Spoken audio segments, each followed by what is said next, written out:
come on in, get settled. Grab your coffee, grab whatever beverage, tea, coffee, latte, anything else, bone broth. There's so many things you could have in your cup. Maybe you're working from home and you have a little something. I'm just kidding. Please don't do that. Okay. So while we are getting warmed up and ready to begin, it's currently about 8:58. We'll get started at 9 o'clock right on the dot. So just to kick things off for you guys, March is National Nutrition Month. And so because of that wonderful theme for the month, we are going to be hosting Friday Morning Fuel every Friday in March. So there are conveniently 5 Fridays in March. There are also 5 Power Up coaches. So you will get the wonderful benefit of seeing not just myself, but the rest of the coaching team on our Friday Morning Fuel section as well.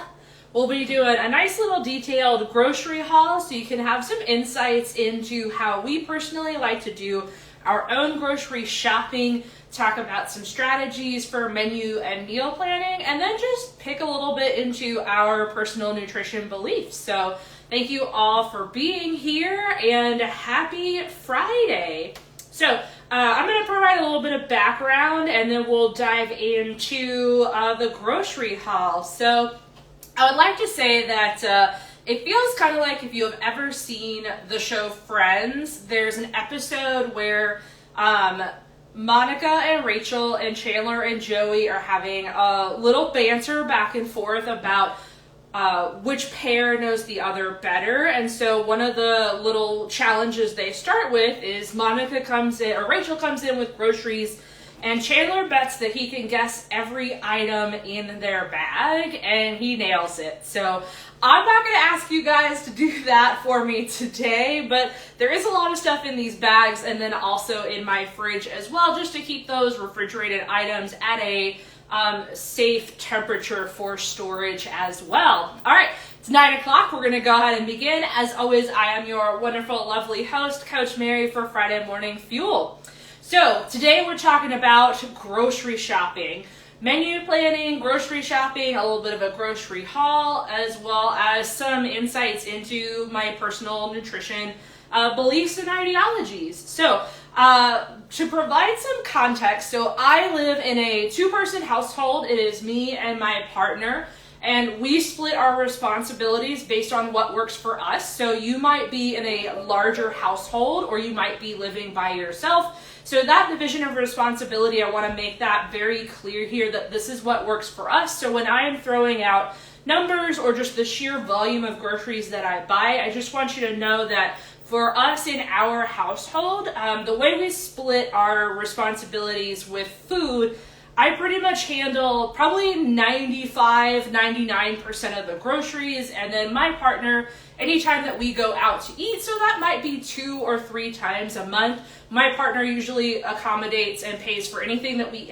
eat outside of the house. So as we're going through this, if you're like, well, that's kind of a lot for groceries, again, it's just what works for us. So I provide most of the food in the house, and then he provides most of the food outside the house. That's just what works for us. All right, so going into the grocery store. So I'm sure many of you have experienced this at some point or another, or maybe this is currently how you shop. You go to the grocery store and you have no list, no idea, no plan. Maybe it's after work crunch time, so you're just trying to zip on through and just get what you need quick and dirty for dinners or a couple of meals, and it winds up taking A, way too much time, B, it stresses you out because there's probably too many people, or you're not sure where items are, or like me, a lot of times I will get brain fog and I will skip past an item and then either forget it or have to circle back around the store. So it just winds up being a very inefficient grocery trip. So rule number 1, try to have a grocery list when you go. So I'm even going to take it one step further. So before you even have the grocery list, if you are somebody who buys groceries for the household, does the menu and meal planning, you probably have a session where you sit down and really like curate that list of items that you are getting for the week. So for me, it involves looking at both my schedule and my partner's schedule. We both work rotating hours, rotating days, and so we try to find what lines up best for us. There's some days where we each have to independently do our own thing. There's some days where my partner can cook, some days where I can cook. It's a little bit of a mix. We don't work a steady 9 to 5, so that's just something that works for us. Is I do a little bit of batch cooking, he does a little bit of batch cooking, and then where we can, we try to sit down and have cooked meals together. So I like to detail that out for the week to see where I'm going to have overlap and then where I need to plan and adjust for myself. So once I have my scheduling down, the next thing is looking for recipes. So I pretty much make the same recipes every week. I have about a rotation of maybe 20 or so recipes that is spread across like breakfast and non-breakfast entrees, but I generally rotate through those. I do also enjoy perusing through Pinterest, social media, Instagram for new ideas and inspiration. I always enjoy cooking. I love trying new things. I really enjoy ethnic cuisine. So anything that's different out there, I usually try to plan that for a weekend when I have a little bit more time to truly prepare and be present and enjoy that cooking and eating experience. All right. And then it comes down to the shopping. So I wind up shopping about 2 to 3 times a week. So there's generally 2-ish weekend hauls. Yes, I know that sounds like a lot. Again, it's just what works for us. I generally do one trip Friday or Saturday, and that's usually for Friday, Saturday meals. Again, for us, like I said, I like to do those more involved, more in-depth kind of meals on a Friday or a Saturday. So those are going to be special one-off trips, and then usually another one on Sunday or Monday, which is going to be my larger haul for the week. Produce and things like that, because that tends to ripen very quickly or we eat it faster than anticipated. Produce is something that I will buy as needed. So if I run out of produce on a Tuesday or a Wednesday, I don't mind or sending my partner to go to the store to get some additional fruits or vegetables to help us supplement through the week. All right, so what am I making this week? So we talked about our scheduling, we talked about menu planning. So for myself, my partner is actually out of town, so it is just me for the weekend and about half of next week. So I've planned out a couple of meals, both for pleasure and enjoyment, but also just to get good variety of nutrients, macronutrients, micronutrients, etc. So we're going to be making some mini pizzas tonight for dinner. I don't know why I used the we pronoun because it is just me. I'm going to be making mini pizzas for dinner tonight, maybe even dinner tomorrow. I like to do those on a just a flat tortilla, a little bit of sauce, a little bit of cheese and toppings, and good to go, bake it in the oven.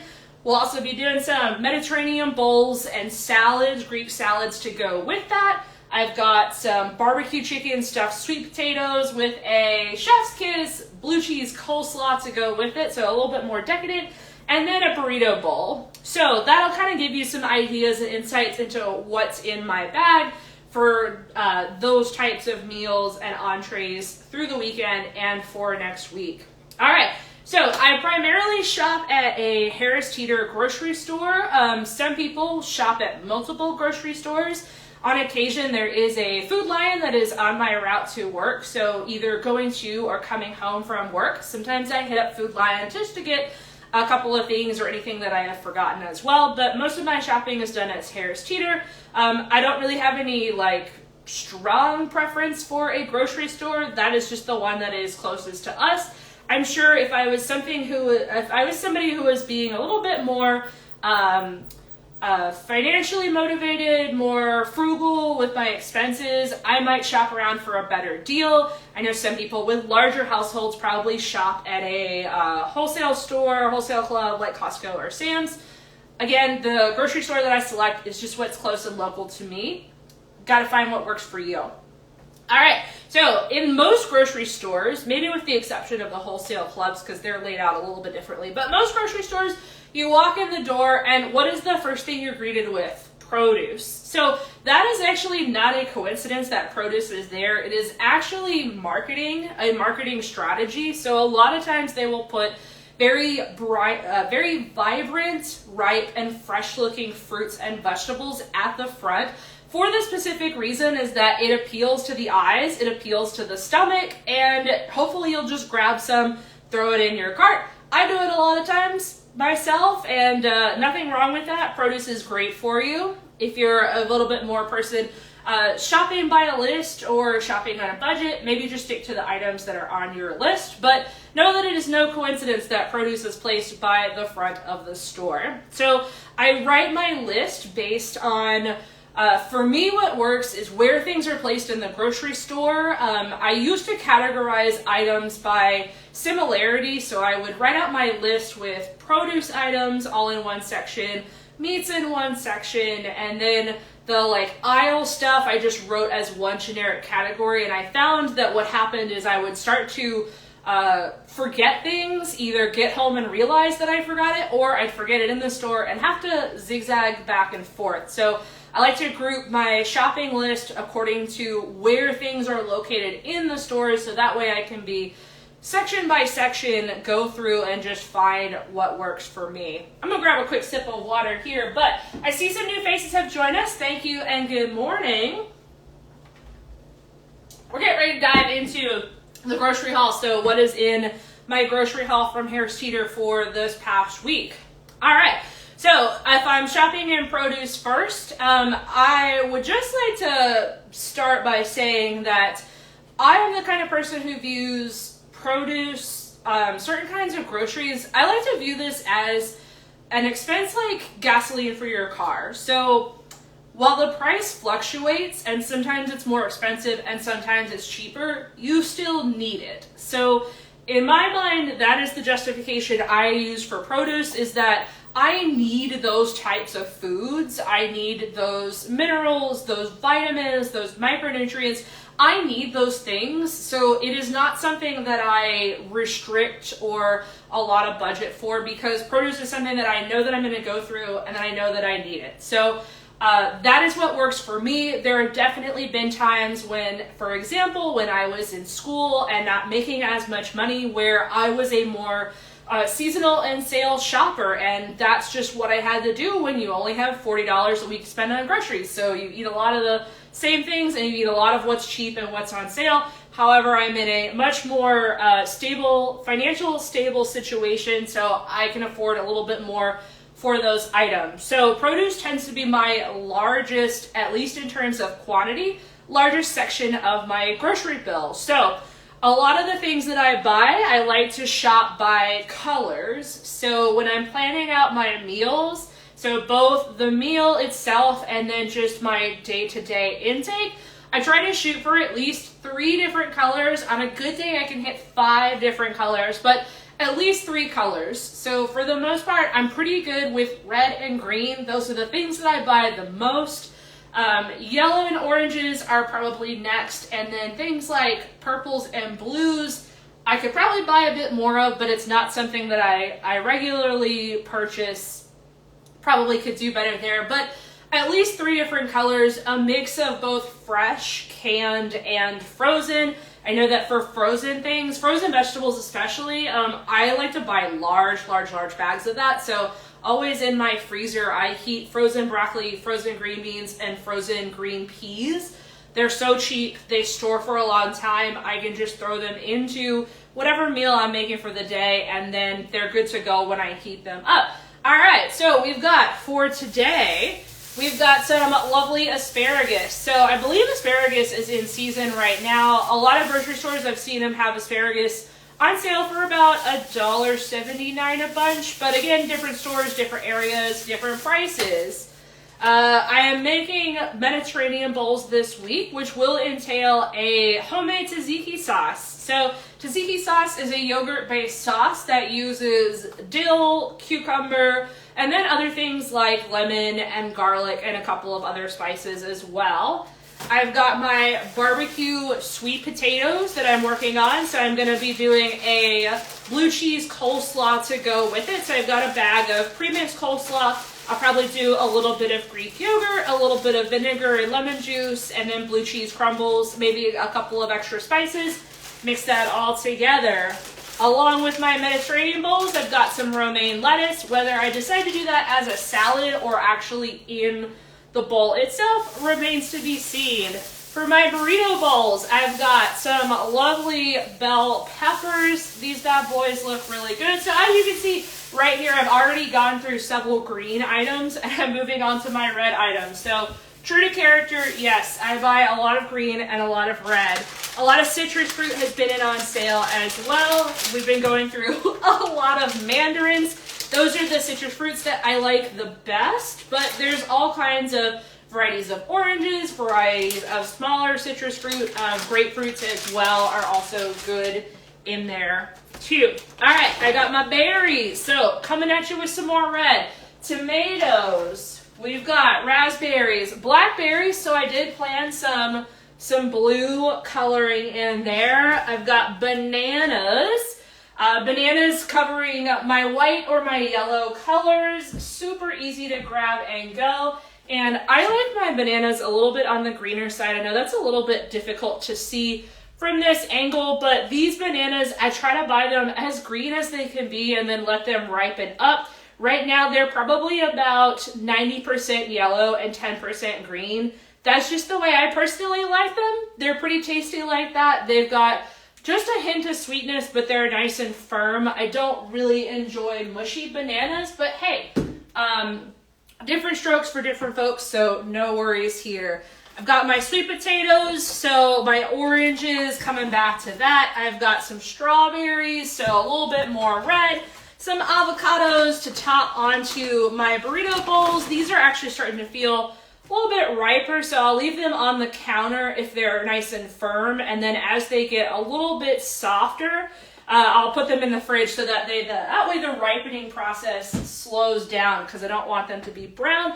However, if you do have avocados and they do start to get a little brown, I usually try to either mix it into like a guac or I throw them in my smoothies. So that way I can't see the brown, so still fine there.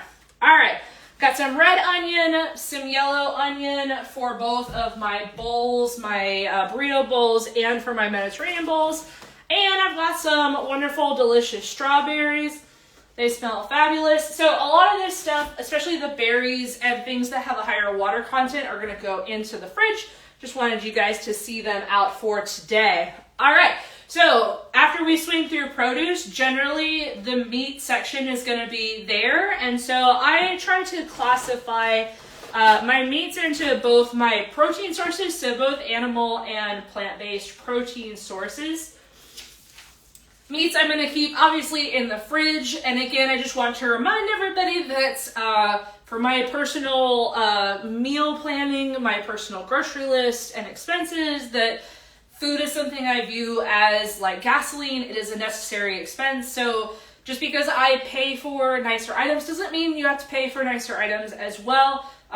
You'll see here in just a minute, like sometimes I will splurge for higher end, nicer things. And then sometimes I will go for just whatever is on sale. So I think many of you have noticed that the price of chicken has started to come down. I'm talking about chicken, actual chicken meat. I know eggs are still really high, but chicken meat prices seem to have come down a lot.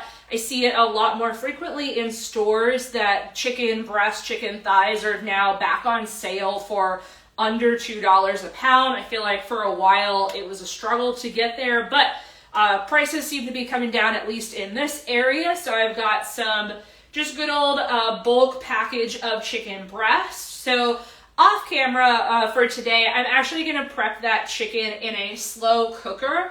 Going to do a little bit of chicken broth to add some moisture while they're cooking, and then probably just a very basic seasoning of salt, pepper, and garlic powder. I'm going to use that chicken both for my mini pizzas, my Mediterranean bowls, and for my barbecue chicken. So I just want it to have like a base flavoring, and then I can customize it for each of those pieces. For our burrito bowls, so a couple of things.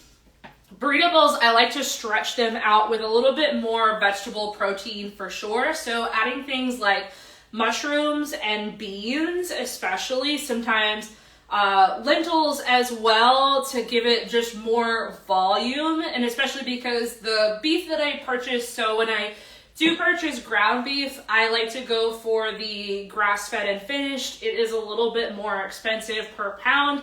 So in that instance, it's a great place to add in some of those extra vegetables. So my bell peppers are going to go in there. My onion is going to go in there. I'm going to throw some black beans, probably some corn in there to give it a lot more bulk and volume for it being a more expensive processed cut of meat. And then I also do a lot of dairy products as well. Dairy is something that works for me and my diet. I know it does not sit well with a lot of people, or whether you're exploring more plant-based or vegan lifestyle, completely fine. I regularly do buy Greek yogurt. I go for a 0% fat because I get enough saturated fat from different sources in my diet. I do cook with things like butter, and I do consume things like whole milk, and obviously because I'm consuming meat, animal meat, I'm getting saturated fat from those sources as well. So things like my yogurt, I try to keep that at a 0 fat level here.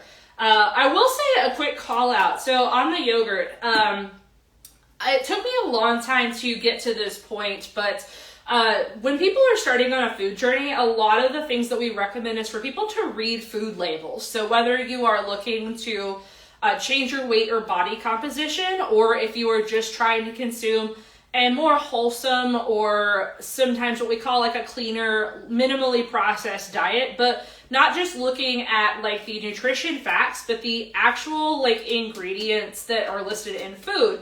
So I'll give you this example. So yesterday I was in Harris Teeter and I was looking at the yogurt that I buy. And so the yogurt that I buy is about 18 grams of protein per serving, which is fabulous.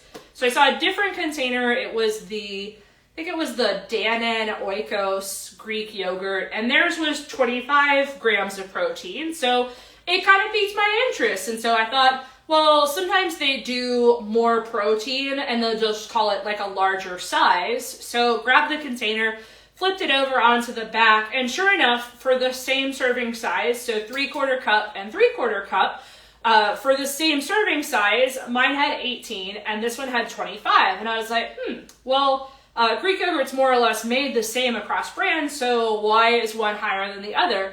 So when I looked at the ingredients on the Dannon yogurt, they had added in like a whey protein concentrate, which, not saying that that's a bad thing, but that there was an additional ingredient. And so if I had not really thought about the fact that there was a discrepancy between the two, I might have grabbed the other Greek yogurt and tried it out. So even if you are as seasoned as somebody like me and you think, okay, like, I know what to expect. My can of beans is the same can of beans that I buy every time. My yogurt is the same yogurt I buy every time. So anytime there's been a change to the label in either appearance, I know rebranding happens a lot, but in appearance, if things change or if it says new and improved formula, new and improved flavor, take that as a sign to look at your labels to see what exactly has changed, because sometimes it's just new look and it truly is aesthetic, and then sometimes changes have been made to the formula, the nutrition label, or the ingredients themselves. So just a quick call out for that there. Other fun facts, looking at ingredient labels. So I learned recently, and I don't want this to ruin anybody's day, but just be a little bit more mindful when you are looking in the grocery store. So if you're in kind of the dairy section where there's eggs and cheese, there's also butter. And so I do buy butter for our household. And I recently learned that butter, which is sold here in the US as unsalted and salted varieties, that unsalted butter has flavor added to it. And so when I first heard that, of course, I was like, that's ridiculous. It's butter. It's just milk cream that's been churned. So sure enough, I go and I grabbed something that was lower quality, like the cheapest store brand, just grabbed one of those off the shelf. And sure enough, it says milk fat and natural flavoring. So It's something I've been thinking about a little bit more. So next time you're in the grocery store and if you buy butter for your household, take a look at that and see if there are other brands that don't have that natural flavoring that are strictly just milk fat. So learn something new today between reading labels and just checking for ingredients for foods that we've probably been consuming for a long amount of time. So always check your labels, even if it's something that you buy all the time, and especially if your regular item is out of stock and you're switching to a different item, just check those labels. All right, last few things I'm going to run by because we are starting to run up on time. So my last 2 minutes, I'm going to talk about my carbohydrate and my fat sources. So my carbohydrate sources, I tend to do a mix of my produce, so my starchy vegetables, my corn, my beans, my potatoes are going to be great sources of both fiber and carbohydrates. And then I also go for grain-based sources. Again, that works for me. They're very, very cheap and it's easy to fit in the diet. Oatmeal is something that I buy probably maybe every 3 or 4 weeks. I'm the one who primarily eats it, so I can go through a tub in a relative amount of time. I've got my whole wheat wraps. Again, I mentioned we're doing mini pizzas. I'm doing mini pizzas tonight for dinner. These are the Mission. They are the Carb Balance whole wheat. They are extremely high fiber. So one of these tortillas is 110 calories and it says that it's 25 grams of fiber, but whether that's actually true 25 grams of fiber, just be careful if you guys are buying products that have an increase in fiber. So Fiber One bars or these high fiber tortillas, your gut needs a period to adjust to that increase in volume. Otherwise, it's going to sit very heavy and you might have some motility issues. So if you're looking to improve your fiber, start with vegetables first.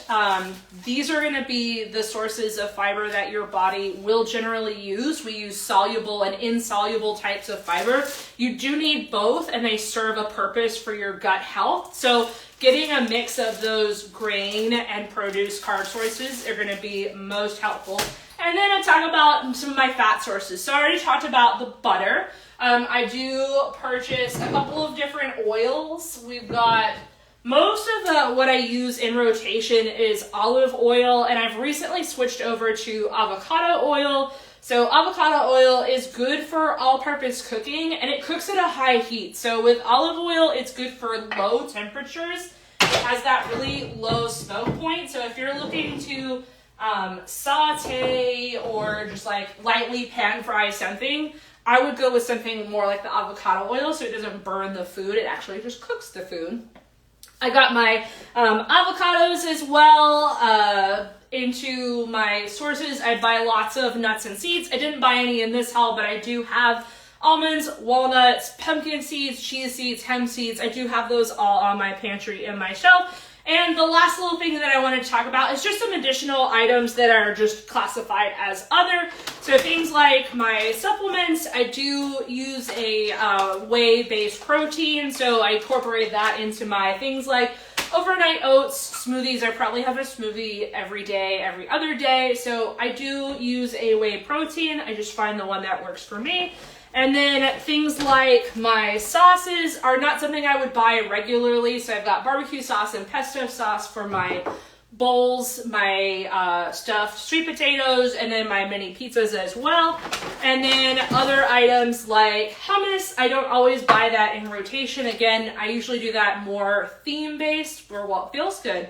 All right, guys, so that's been quite a run through. That's my grocery haul for the week. So what I spend on groceries, let's see, if it's a really fancy week, if it's a payday week, groceries can be probably about $200 to $300 a week. And then if it's something more penny pinching like this week, we're kind of in between paychecks for myself. It's probably closer to around, I try to keep it to like $150, $100. And again, we just split our household responsibilities in a way that works for us. So that's what I hope that you take away from today's Friday Morning Fuel is that, one, give a little bit of planning to your grocery shopping, your menu and meal planning. And then two, Reading labels, always a good idea. Even for those items that you regularly buy, please follow up, check those labels, the ingredients, not just the nutrition facts. And 3, just finding what works for you. So you'll kind of learn that through this month's theme, that every coach that comes on, they're going to do a little bit differently. They're going to shop in different places. They're going to buy different groceries. They're going to have completely different approaches to how they grocery shop and menu plan. So tune in next week for Friday Morning Fuel with Coach Young. And everybody have a wonderful Friday. We'll see you guys next week. All right, teams, have a great weekend. Thanks, Mary. You guys are welcome. We'll see you next time. Thank you, everybody. Have a great weekend, and we'll see you guys in the next Friday Morning Fuel.